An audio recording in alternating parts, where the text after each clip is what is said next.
Connaissez-vous le syndrome du savant?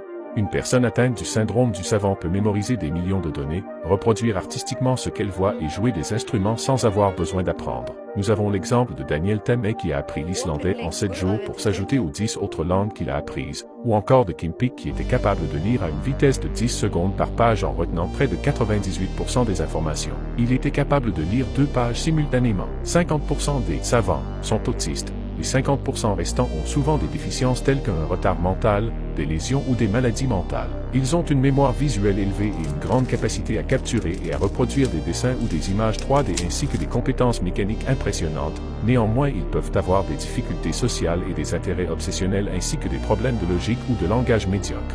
Contrairement à ce que certains pensent, Albert Einstein n'avait pas le syndrome du savant. Il avait un quotient intellectuel exceptionnel, il était également un génie créatif potentiellement dû à une très bonne connexion entre l'hémisphère droit et gauche de son cerveau.